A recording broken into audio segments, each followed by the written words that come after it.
नीति विश्लेषण में मिक्स्ड स्कैनिंग अप्रोच के बारे में बात की जाती है। तो उसके सबसे पहले जो प्रतिपादक थे अमिताई एड्जियोनी थे। 1967 में इन्होंने अपना एक लेख लिखा था, mixed scanning a third approach to decision making. इसे थर्ड अप्रोच क्यों कहा गया है, कौन सी वो दो अप्रोच हैं जिससे इससे पहले एग्जिस्ट करती थी और इसकी ज़रूरत क्यों पड़ी, उस पर हम थोड़ी सी चर्चा कर लेते हैं। तो उस समय जो उपागम लोक नीति के विश्लेषण के लिए या फिर उसके अध्ययन के लिए, निर्णय तक पहुँचने के लिए प्रयोग किए जा रहे थे, उसमें सबसे प्रसिद्ध था तार्किकता उपागम, जिसे हर्बर्ट साइमन ने दिया था, और दूसरा था अभिवृद्धि कारक उपागम, यानी कि चार्ल्स ई लिंडब्लूम का दिया हुआ इंक्रीमेंटल मॉडल आप इसे कहिए। तार्किकता उपागम ये कहता है कि कोई भी निर्णय लेने से पहले सब तरह के तर्कों को जो है, तर्कों की कसौटी पे उसे परखिए, अपनी तरफ से मैक्सिमम उससे जो है लाभ लेने की कोशिश कीजिए। जहाँ पर जाकर आपको लगे कि अधिकतम लाभ प्राप्त हो सकता है, उसे आप सही निर्णय मानिए, उसे आप सही नीति के लिए लागू कीजिए उस बात को। अभिवृद्धि कारक उपागम ये कहता है कि आप शुरुआत कीजिए और एक एक स्टेप आगे बढ़ते हुए जो है अपनी गतिविधियों को बढ़ावा देते जाइए। धीरे धीरे आप उस आदर्श स्थिति तक पहुंच जाएंगे जहां पर हर्बर्ट साइमन पहली बार में ही पहुंचने की वकालत करते हैं।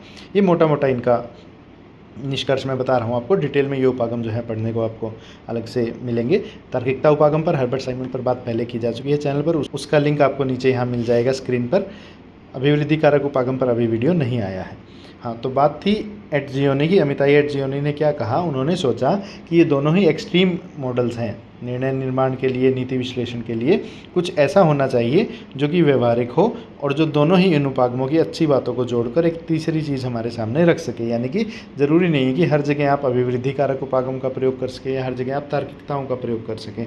तो इनके बीच का कुछ चाहिए था। वहाँ पर उन्होंने अपनी एक third approach mixed scanning model दिया था, जो ये कहता है कि जिस क्षेत्र में जिस तरह की स्कैनिंग की आवश्यकता है, जिस तरह की तार्किकता की या जिस तरह की अभिवृद्धि कारक जो है उपागम उपाय अपनाए जाने की आवश्यकता है, वहाँ वो अपना लीजिए। उन्होंने कहा कि कुछ क्षेत्र होंगे जहाँ पर जैसे कि वैज्ञानिक जो निर्णय लिए जाने हैं, आर्थिक तौर पर निर्णय लिए जाने हैं या सामरिक गतिविधियों को निर्णय के रूप में ढाला जाना है, ऐसी जगहों पर तार्किक मॉडल उपयुक्त है, क्योंकि वहाँ पर तर्क की कसौटी पर खरा उतर के जो चीज़ आएगी वो ज़्यादा बेहतर परिणाम दे पाएगी।